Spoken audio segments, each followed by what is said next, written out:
السلام علیکم ورحمۃ اللہ وبرکاتہ۔ آج آپ کی نئی کتاب السرقہ شروع ہو رہی ہے۔ بسم اللہ الرحمن الرحیم۔ کتاب السرقہ، چوری کے احکام میں کتاب۔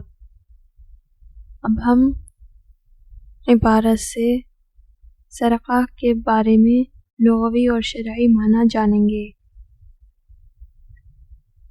السرقة فی اللغت اخذ الشیء من الغیر، سرقہ یعنی چوری کرنا، لغت میں کسی سے کوئی چیز لینا ہے، علی سبیل الخفیۃ چھپا کر، والاستسرار اور راز رکھ کے۔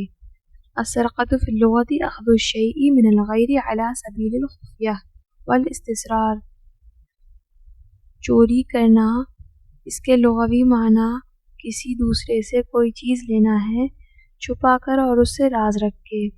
ومنہ استسراق السمع، اور اسی سے آیا ہے استسراق السمع، یعنی کان لگا کر چوری چھپے سننا۔ قال اللہ تعالی الا من استرق السمع، اللہ تعالی نے ارشاد فرمایا قرآن میں کہ جو کان لگا کر چوری چھپے سنتے ہیں، شیطان کے بارے میں۔ وقد زیدت علیہ اوصاف فی الشریعۃ، اور اس پر شریعت میں اور کئی اوصاف زیادہ کیے گئے ہیں، علی ما یاتی کا بیان ہو انشاء اللہ تعالی، جس کے بارے میں بیان آئے گا آپ کے لیے انشاء اللہ تعالی۔ والمعنی اللغوی مراعی فیہا ابتداء و انتہاء او ابتداء لا غیر۔ والمعنی اللغوی، اور اس کے لغوی معنی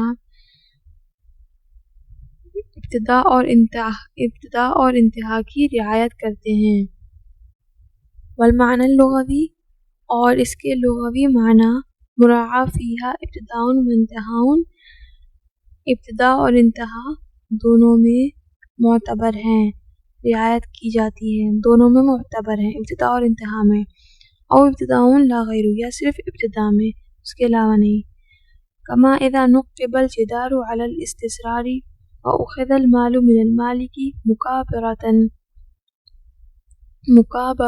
علی الجہار، جیسے کہ دیوار میں نقب لگائی گئی چھپا کر، چوری چھپے۔ واخذ المال من المالک مکابرۃ، اور مالک سے مال جو ہے مکابرۃ جھگڑ کر، علی الجہار کھلم کھلا لے لیا گیا ہو۔ تو اس میں کون سی صورت پائی گئی؟ اس میں ابتدا میں تو چوری چھپے کیا، جو لغوی معنی میں آ رہا تھا کہ چوری چھپے نقب لگائی، گھسے گھر کے اندر دیوار سے، اور اس کے بعد مال جو لیا تو مالک کو کچھ دکھ گیا تو ڈکیتی کی طرح لڑ جھگڑ کر لے لیا۔ تو انتہا میں یہاں پر سرقہ کے جو لغوی معنی تھے چوری چھپے، وہ نہیں کیا کام۔ تو ایسے بھی اگر چوری ہو تو اس کو بھی سرقہ میں لیا جاتا ہے لغوی معنی کے اعتبار سے۔ علی الجہار وفی الکبریٰ اعنی قطع الطریق مسارقۃ عین الامام، اور وفی الکبریٰ اور بڑی چوری میں، وفی الکبریٰ اور بڑی چوری میں مراد میں یہ لیتا ہوں، اعنی میں یہ سمجھتا ہوں، اعنی یعنی کا جو فعل ہوتا ہے اسی سے ہے اعنی، واحد متکلم۔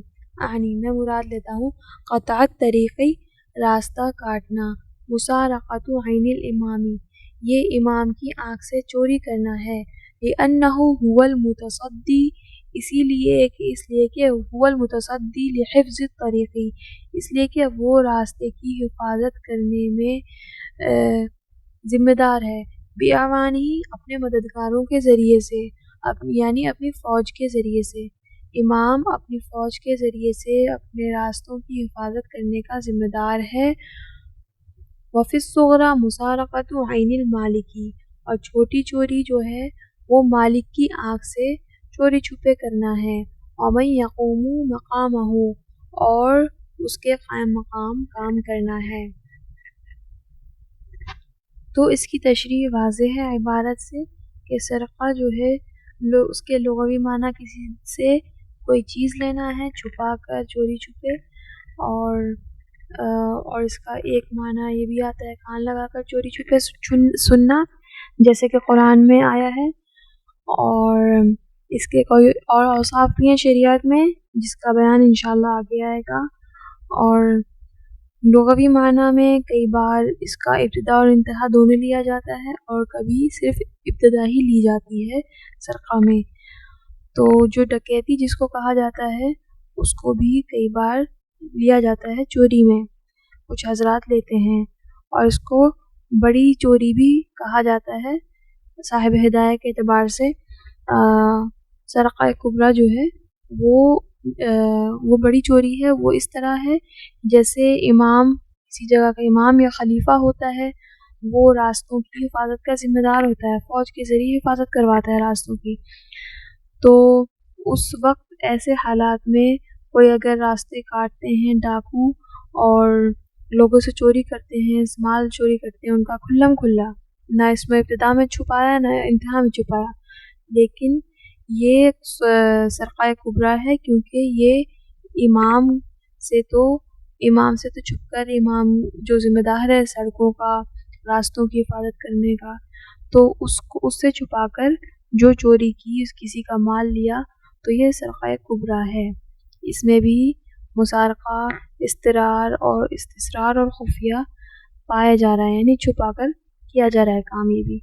اور سرقہ صغریٰ یہ ہے کہ جو مالک ہے جس کا مال لے رہے ہیں ڈائریکٹ اسی سے ہی چوری چھپے اس کا مال لیا جائے، یا اسی طرح کوئی اور کام کیا جائے چوری چھپے، تو یہ سب سرقہ میں آتا ہے۔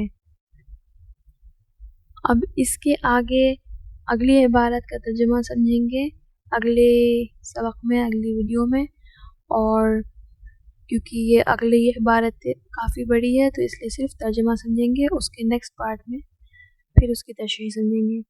یہ والی جو ویڈیو ہے اس میں پہلا ہے کتاب کا پہلا حصہ، اور اس میں صرف ترجمہ ہے اور تشریح اس کی واضح ہے، آپ کو سمجھ میں آ گئی ہوگی، اور اگر کچھ نہ سمجھ میں آئے تو کامنٹس میں پوچھ سکتے ہیں۔ السلام علیکم ورحمۃ اللہ وبرکاتہ۔